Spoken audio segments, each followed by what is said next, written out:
So in this week's session, we're going to talk about authentication methods in Microsoft Entra ID.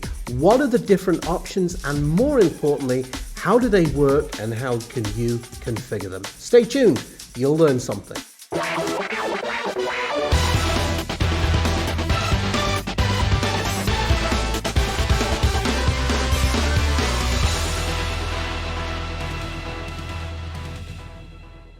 Hello everybody, how are you? So nice to see you again. First of all, a huge thank you to everyone who wished me well while I was convalescing. I've not been well for a few weeks, but I'm feeling, as you can see, feeling much better.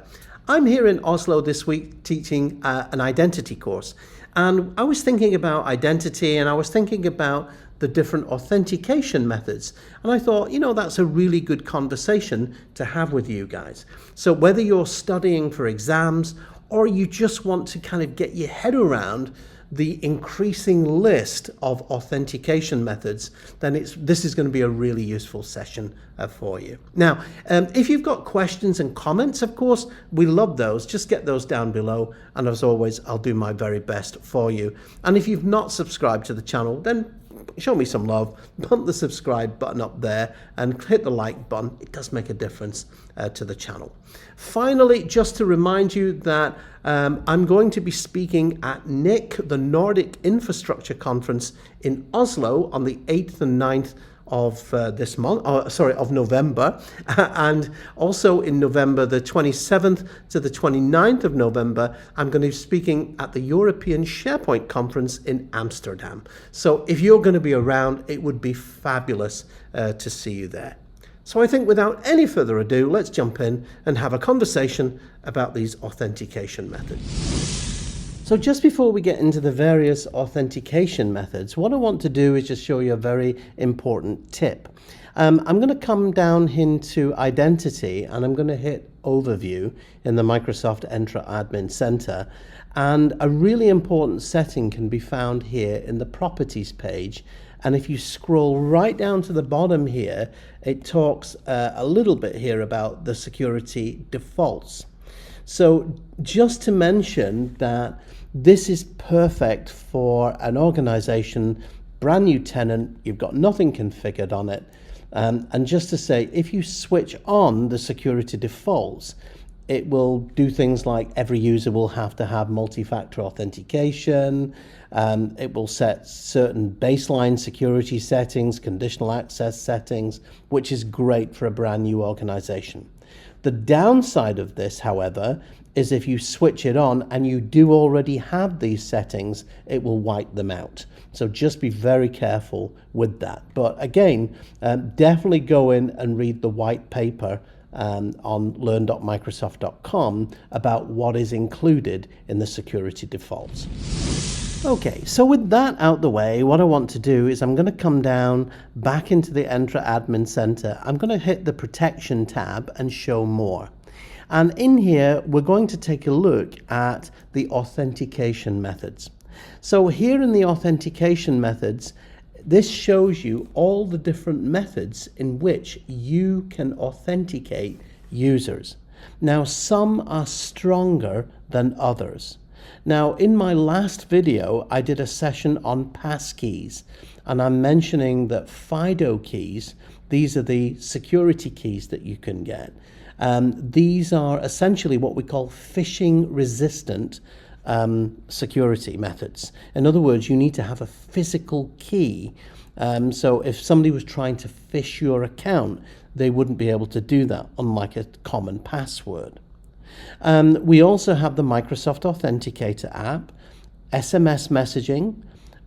For new employees, you can issue a temporary access pass, and I've covered this in previous videos. If you're not using the Microsoft Authenticator, there are various third-party and other tokens that will generate number generators. You can also do a voice call. I'm not a fan of SMS and voice call, I must admit.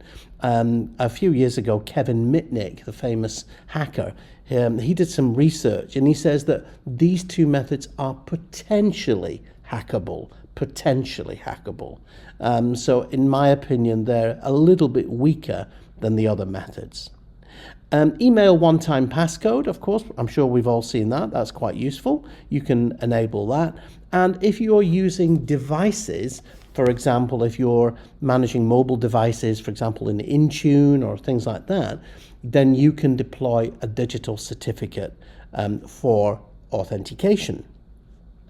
So just looking at some of these different menus, I'm going to come back to these policies in a second.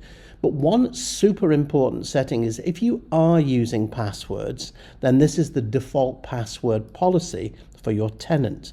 So you can say 10 attempts to log in, it'll log you out for 60 seconds. Now, to be honest, that's not very good security. So you might want to kind of rethink that if you are still using passwords.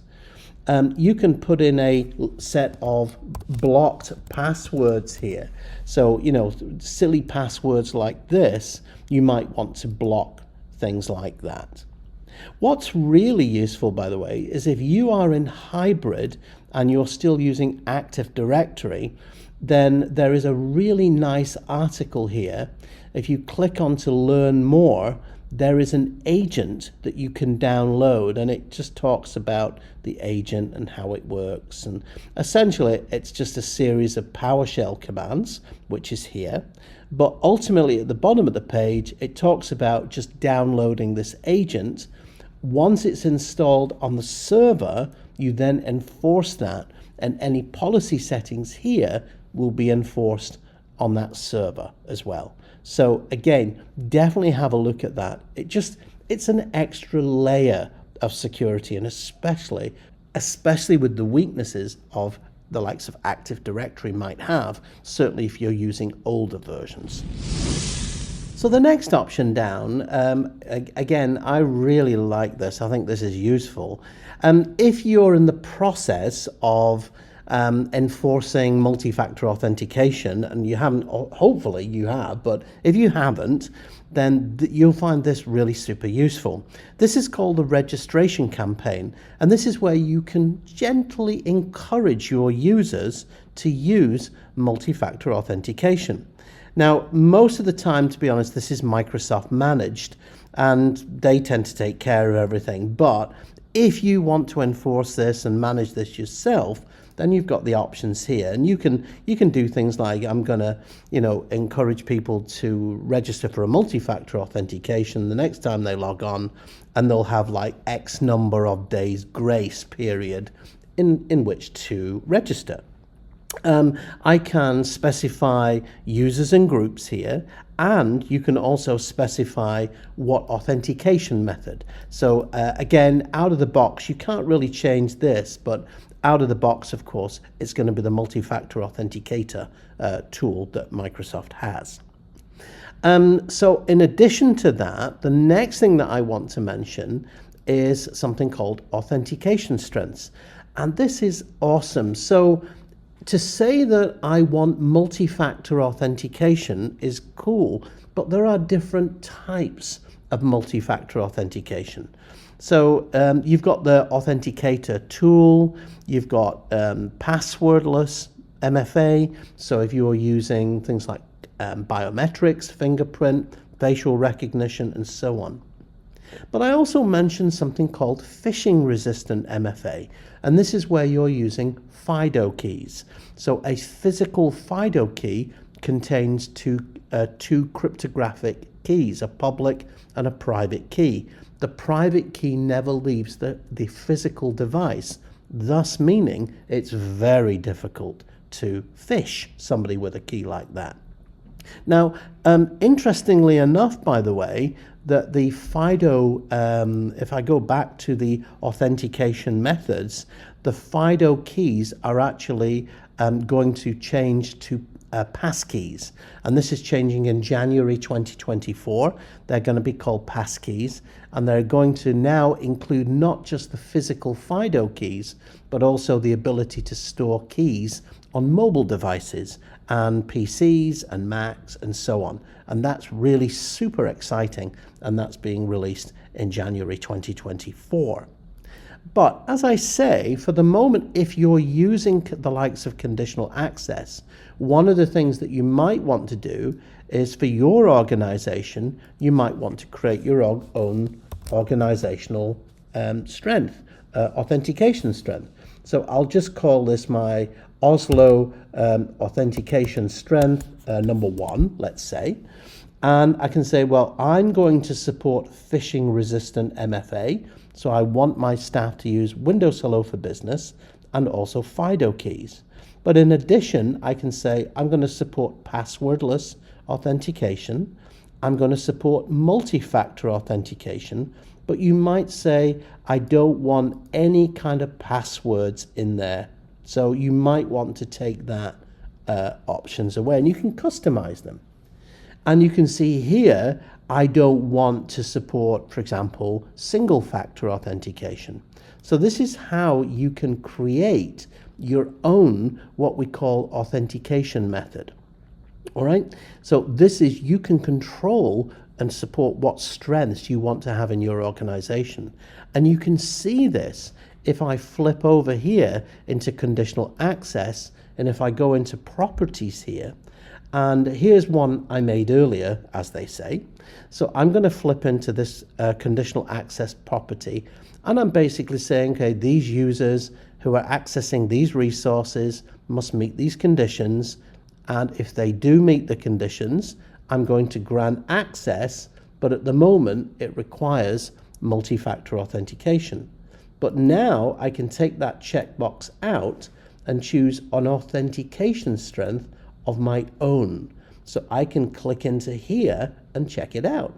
I can now click on my own authentication strength, and that is really cool.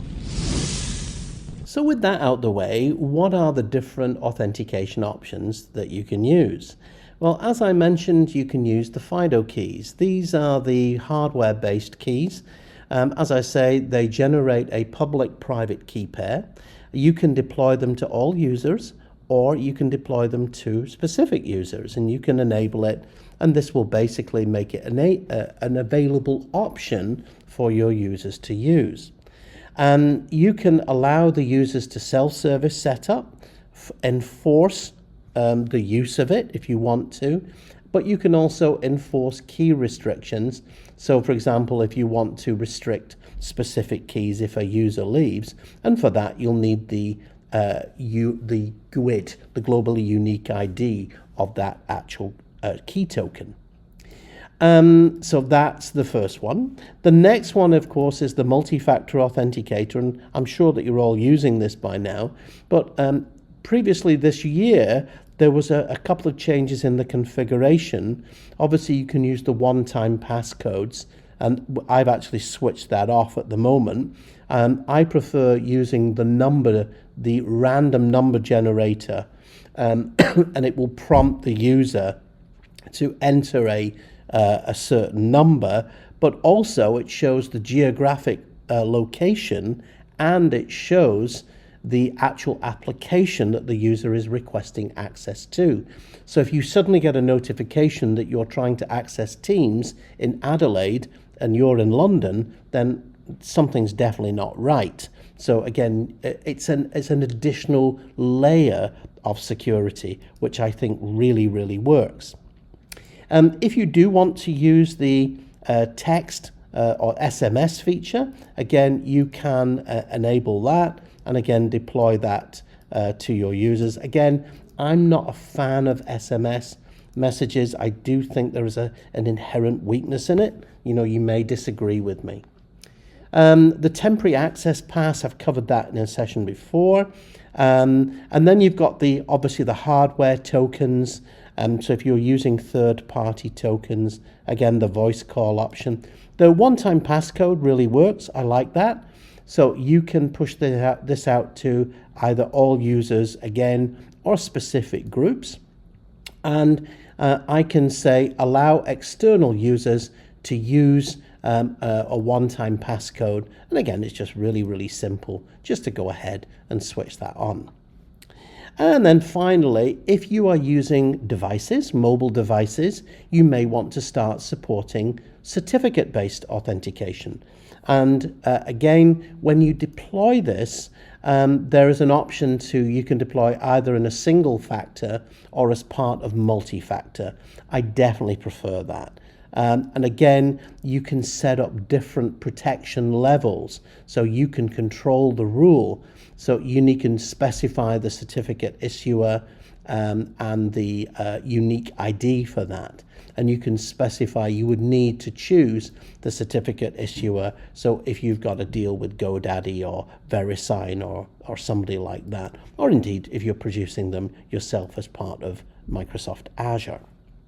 So those are the current authentication options. Just looking at the settings here, a couple of interesting settings that, again, any kind of suspicious activity, things like the system preferred multi-factor authentication method. You can see it's generally Microsoft managed, but again, you can switch this on. So in other words, the system prefers multi-factor authentication. Again, the suspicious activity works alongside the various Microsoft security features and compliance features. And this is quite useful because it just kind of flags up any potential kind of issues. What I really do like is the activity option here. So this just gives you an update of how many users are actually using a certain type of factor. Again, in this example, I'm just using passwords because this is just a demo account. But you can see it would show me how many users are using SMS, how many users are using the Microsoft Authenticator, and it would show me if there are any issues or any problems as well.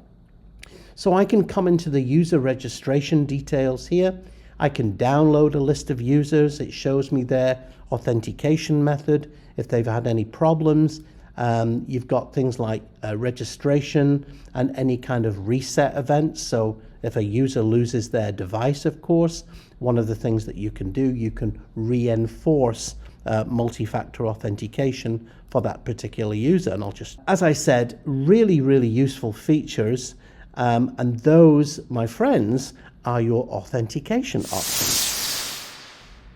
So there you have it. Microsoft Entra ID authentication methods. I hope that you're a little bit wiser now. Okay, cool. So questions, comments, as always, get those down below. And if you enjoyed the session, bump the like button. Just to remind you as well that I've also got my Patreon site. And if you want access to full videos and trainings and things like that, details are right there. That's it for this time. I'll see you soon. You stay safe. Hey, thanks so much for dropping by today. Here's a couple of videos that you may enjoy, and while you're here, go ahead, click on the subscribe button and you won't miss out.